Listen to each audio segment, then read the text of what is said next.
Hello friends, নানান ব্যঞ্জনে তোমাদের সকলকে স্বাগত জানাচ্ছি।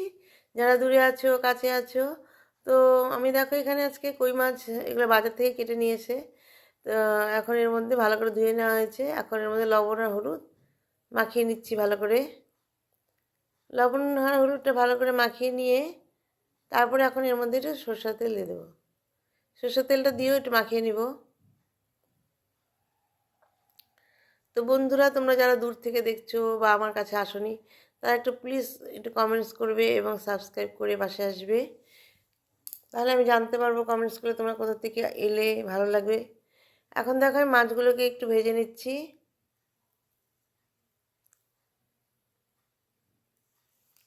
আমার শরীরটা ভালো না দেখে আমি এখন কতদিন সবারটা দেখতে পাচ্ছি না, এবং আমারটাও তো কিছুদিন দেইনি। তো দেখো এইভাবে মাছগুলোকে আমি ভেজে নিলাম। এগুলো উঠিয়ে নিয়ে বাকিগুলোকে এখন ভেজে নেব।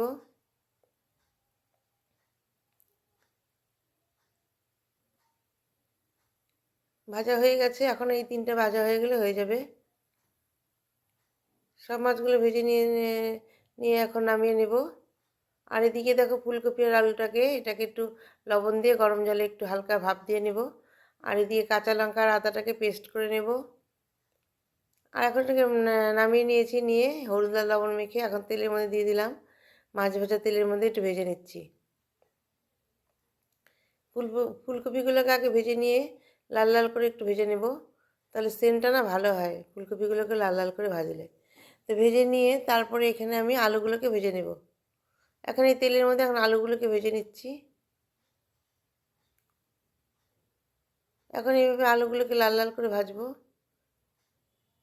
কড়াইটা একদম লাল লাল হয়ে গেছে, তো একটু নামিয়ে নিয়ে একটু ধুয়ে নেব।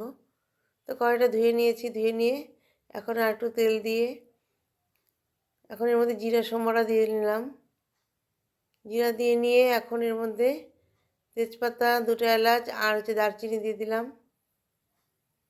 দিয়ে নিয়ে এখন এর মধ্যে একটা বড় পেঁয়াজ আর টমেটোর বিচি ছেড়ে দিয়ে দিলাম। দিয়ে এখন ভালো করে একটু ভেজে নিচ্ছি।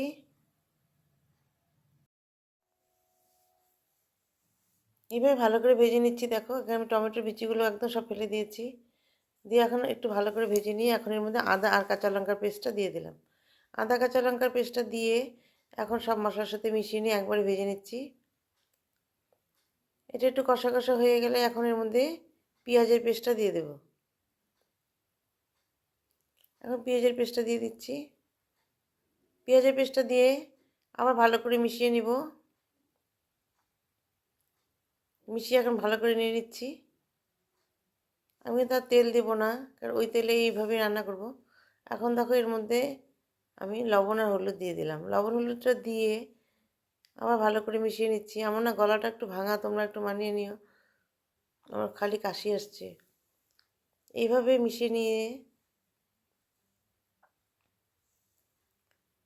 এখন এর মধ্যে সামান্য একটু জল দিয়ে দিলাম। জল দিয়ে ভালো করে মিশিয়ে নেব। গরম জল দিয়েছি।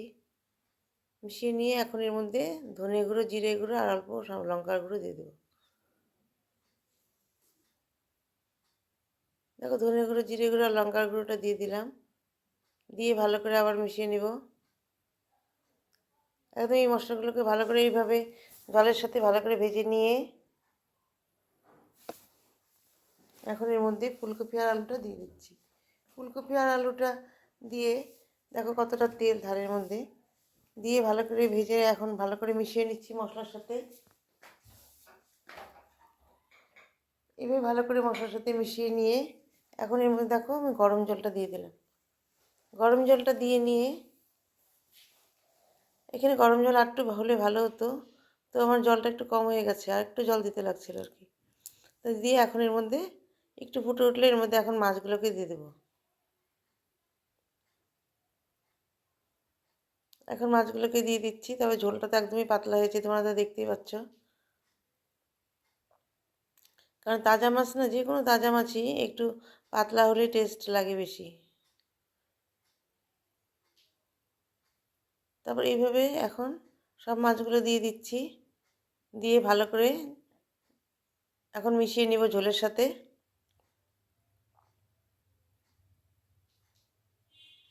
এখন ঝোলের সাথে মিশিয়ে নিচ্ছি। মিশিয়ে নিয়ে আমার রান্নাটা প্রায় কমপ্লিট হয়ে গেল, আর একটু বাকি আছে। যাই হোক, এখন দেখো ফুটিয়ে নিব ঝোলের সাথে। ফুটিয়ে নিয়ে এখন এর মধ্যে 2টো কাঁচা লঙ্কা দিয়ে দেবো।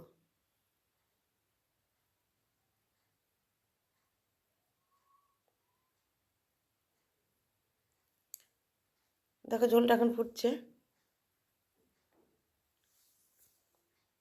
এখন 2টো লঙ্কা দিয়ে দিলাম, দিয়ে ধনেপাতা দিয়ে দিলাম, দিয়ে আমার মাছ রান্নাটা প্রায় হয়ে গেল। কিছুক্ষণ পরে এটাকে নামিয়ে নেব। তো বন্ধুরা, তোমরা যেন সবাই ভালো থাকো এবং সুস্থ থেকো এই কামনা করি, এবং তোমরা প্লিজ আমার পাশে থেকো, আমিও তোমাদের পাশে থাকবো। এই বলে আমার রান্নাটা শেষ, আমি ওখানে সার্ভ করে দেব। নমস্কার।